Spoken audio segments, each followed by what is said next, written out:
This report under the recommendations is asking for an increase of $4.5 million to the 2019 to 2022 capital plan.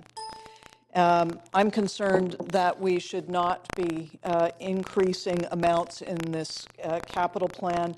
We are moving forward into our 2020 budgeting process and scoping process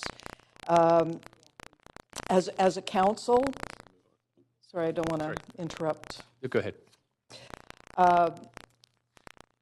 As we know, the capital plan was approved by plebiscite on the back of the ballot last October, and it had been the items that were included in this had been approved, I believe, in July of 2018 by the prior council. This council approved the budget in December.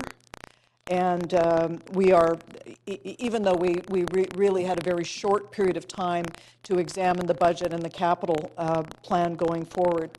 So my concern in approving the recommendations here is that we are increasing the capital plan by $4.5 million, which may not seem like a lot of money, but when we consider the increases that we have before us in property taxes, in borrowing, and in dependence on developer contributions, I would like to send this back and suggest that staff find a way to balance the adjustments and closeouts without adding additional expense or increasing the capital plan budget.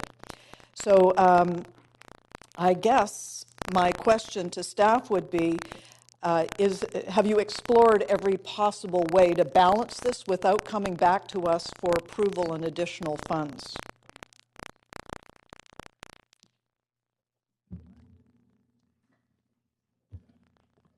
Thank you. So probably the largest portion, well, not probably, the largest portion of the increase is $3.1 million in transportation, which is fully funded by TransLink. So we continue through the course of the year and through the course of capital plans to look for external funding. And whenever we can find external funding that can offset some of ours, then we can set some of our money aside. In this case, it's additional work that's been identified along 41st. And so TransLink we've worked with TransLink. They're fully funding all of the work, the $3.1 million.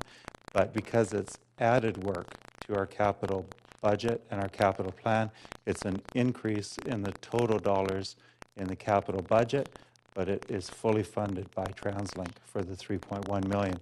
If council is asking us to keep the overall budget the same, that means that when we identify a project from TransLink that they want to fund, we would need to cut a city project somewhere else in the system, which would be far more difficult. Right now, it's easy for us to say, yes, we can work jointly, you're funding it, and it's very consistent with our goals and objectives. But that's the $3.1 million increase. I think there's $825 million for modular housing that's also being added, and that's the majority of it. But does that make sense? I hear you, but I don't know that you hear me. We have seen an increase overall in the budget in the last decade of 50%, and increasing issues around affordability. You need to stand while you're. Oh, sorry, forgot. Council still getting 6 months in and still getting the protocol down.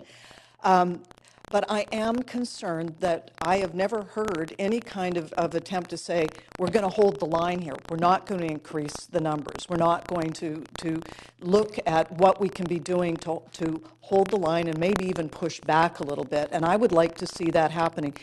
If these are engineering, I mean, I'm sure as I continue to look for more detailed numbers that engineering and transportation engineering in particular has been one of the largest growth segments of our ever-increasing budget and capital plan. Okay, you have another question? So my question is... just 20 seconds left. Again, what measures have been taken to hold the line and then look at where we could have savings rather than increasing, notwithstanding TransLink's contributions? In just 10 seconds. So we've maintained our project list, our city-funded budgets, and so we're not increasing those. The increase is from external funding.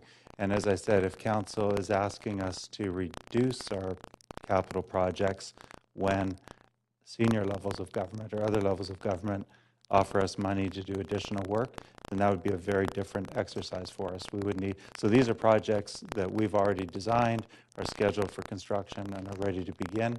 So if council is asking us to cancel those in order to accept money from another agency, that would be a much more complex exercise for us. We're not increasing our spend, we're keeping our spend of city funds the same, but when other money comes available to us, we look at trying to add those projects for others as well.